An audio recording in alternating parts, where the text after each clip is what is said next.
हम सब जानते हैं कि भारत का गगनयान मिशन इंसानों को अंतरिक्ष में भेजने की तैयारी कर रहा है। लेकिन क्या ये सिर्फ एक हफ्ते का मिशन है या फिर इसकी असली कहानी कुछ और है? एक ऐसा राज जो भारत के भविष्य को हमेशा के लिए बदल सकता है? आइए पता लगाते हैं। तो फिर गगनयान का असली मकसद है क्या? इस पड़ताल में हम पहले वो कहानी देखेंगे जो हमें बताई गई है और फिर उन सुरागों को जोड़ेंगे जो एक बहुत बड़ी और कहीं ज्यादा रोमांचक तस्वीर की तरफ इशारा करते हैं। तो चलिए सबसे पहले उस मिशन को समझते हैं जिसे हम सब जानते हैं, यानी गगनयान की ऑफिशियल कहानी। गगनयान, जैसा कि नाम से ही जाहिर है, आकाश यान।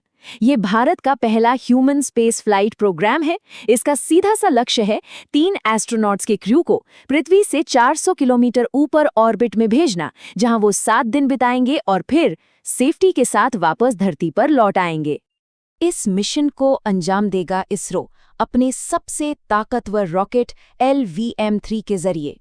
और मकसद बिल्कुल साफ है, अमेरिका, रूस और चीन के बाद भारत को दुनिया का चौथा ऐसा देश बनाना जो अपने दम पर इंसानों को अंतरिक्ष में भेज सके। लेकिन कहानी में असली मोड़ तब आता है जब हम इसके बजट पर नजर डालते हैं। यहीं से एक पहेली शुरू होती है।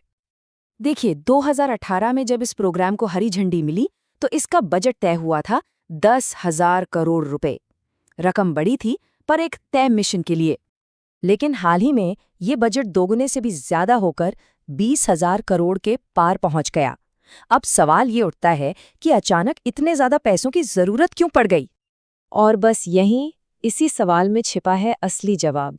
ये जो एक्स्ट्रा पैसा है वो सिर्फ एक मिशन के लिए नहीं है, ये एक कहीं ज्यादा बड़े और एक स्थायी लक्ष्य के लिए है। हुआ ये है कि सरकार ने पूरे ह्यूमन स्पेस फ्लाइट प्रोग्राम का मकसद ही बदल दिया है। गगनयान अब सिर्फ एक मिशन नहीं है, बल्कि भारत के एक बहुत बड़े सपने की पहली सीढ़ी बन गया है। और ये रहा हमारी पहेली का जवाब। ये सीधा केंद्रीय मंत्रिमंडल का बयान है। गगनयान का जो गुप्त मिशन था वो अब गुप्त नहीं रहा। ये भारत का अपना स्पेस स्टेशन बनाने का रास्ता तैयार कर रहा है। तो ये है नया लक्ष्य, भारतीय अंतरिक्ष स्टेशन यानी BAS।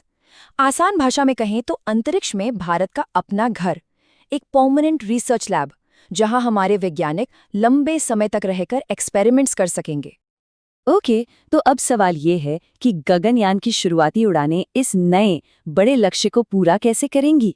अब हर एक टुकड़ा एक बड़ी तस्वीर का हिस्सा बन चुका है। तो प्लान कुछ ऐसा है, इसे कई फेज में बांटा गया है।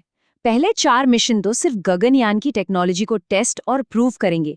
अगले 4 मिशन खास तौर पर स्पेस स्टेशन के लिए जरूरी टेक्नोलॉजी को परखेंगे।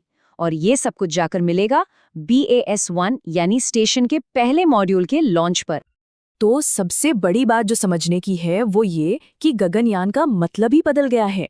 अब इसकी हर उड़ान, चाहे उसमें इंसान हो या न हो, अंतरिक्ष में भारत की स्थायी मौजूदगी की तरफ एक बहुत बड़ा कदम है।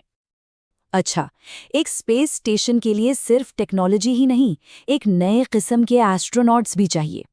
बात अब सिर्फ कुछ दिन स्पेस में जाने की नहीं है, बल्कि वहां रहने और काम करने की है। और हाँ, भारत के एस्ट्रोनॉट्स का एक खास नाम भी है, व्योमनॉट। ये संस्कृत के शब्द व्योम से आया है, जिसका मतलब होता है आकाश या अंतरिक्ष। और इन व्योमनॉट्स की ट्रेनिंग वो कोई मजाक नहीं है। 0 ग्रेविटी में काम करने से लेकर इमरजेंसी में बचने तक, और तो और इंडियन नेवी के साथ समुद्र में रिकवरी की प्रैक्टिस तक, सब कुछ इसमें शामिल है। ये एक बेहद मुश्किल ट्रेनिंग है। और सबसे बड़ी बात यह है कि ये सब भारत में ही हो रहा है। अनुगामी जैसे प्रोग्राम्स के जरिए भारत अब अपने एस्ट्रोनॉट्स को तैयार करने के लिए खुद के तरीके बना रहा है, जो एक लंबे और स्थायी स्पेस प्रोग्राम के लिए बहुत जरूरी है। चलिए अब जरा और पीछे हटकर बड़ी तस्वीर देखते हैं। ये मिशन भारत के अमृतकाल यानी आने वाले 25 सालों के विजन का एक बहुत जरूरी हिस्सा है। ये सिर्फ एक स्टेशन नहीं, बल्कि भविष्य की एक पूरी सोच है। ये टाइमलाइन देखिए, ये सिर्फ तारीखें नहीं हैं, ये भारत के इरादे हैं। 2027 में पहली इंसानी उड़ान, 2035 तक अपना स्पेस स्टेशन और 2040 तक चांद पर एक भारतीय। ये सोच ही कितनी बड़ी है। लेकिन सवाल ये है कि इतना सब कुछ क्यों? देखिए, ये सिर्फ झंडा फहराने के लिए नहीं है। एक स्पेस स्टेशन का मतलब है नई साइंटिफिक खोज, देश की आर्थिक तरक्की, दुनिया में सम्मान और सबसे बढ़कर देश के युवाओं के लिए एक नई प्रेरणा। तो गगनयान का असली मिशन सिर्फ आसमान छूना नहीं, बल्कि सितारों के बीच भारत का एक स्थायी ठिकाना बनाना है। और ये हमें एक बहुत बड़े सवाल के साथ छोड़ जाता है। अपने खुद के स्पेस स्टेशन के साथ भारत अंतरिक्ष की किन नई गहराइयों को खोजेगा? संभावनाएं अनंत हैं।